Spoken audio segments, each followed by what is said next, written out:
चौका पोताते गुरु तो मन के मंदिर माँ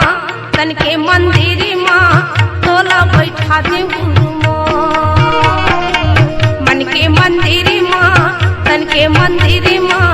तोला बैठा दे गुरु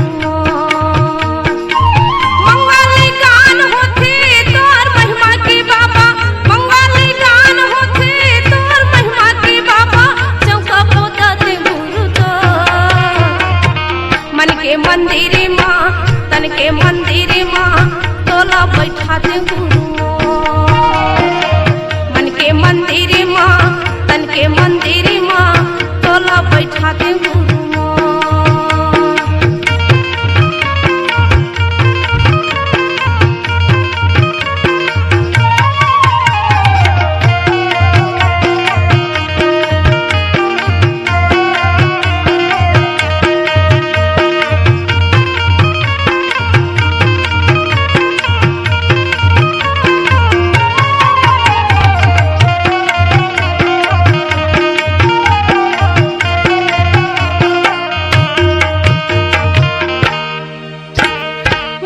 मंदिर माँ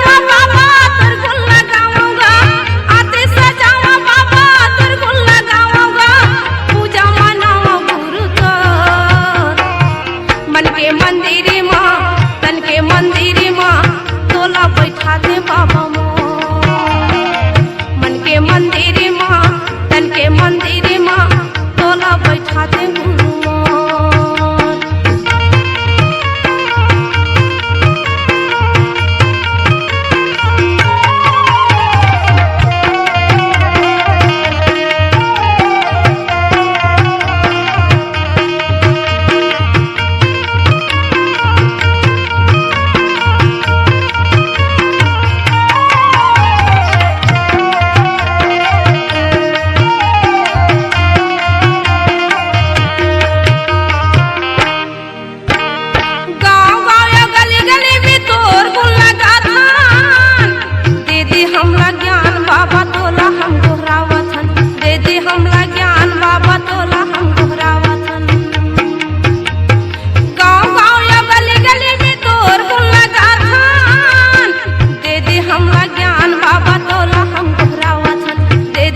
माँ तन के मंदिर माँ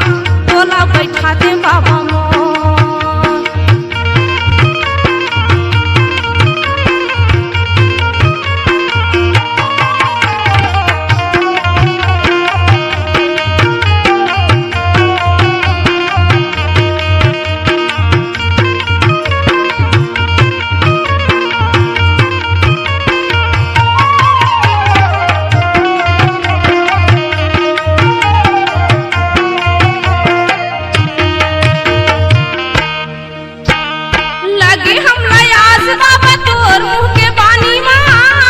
बुझा दे बाबा तोर उनके पानी माँ प्यास ला बुझा दे बाबा तोर उनके पानी माँ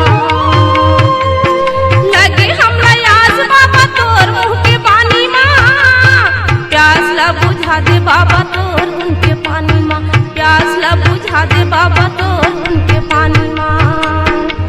आसन लगावा बाबा तन के सिंहासन गा आसन लगावा बाबा तन के सिंहासन गा गद्दी बिछावा मंदिर माँ तन के मंदिर माँ तोला बैठा दे बाबा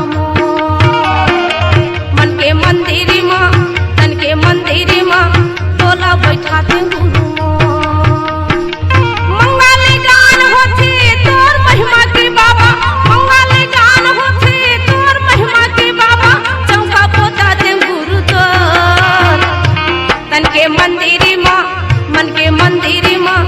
डोला बैठा दे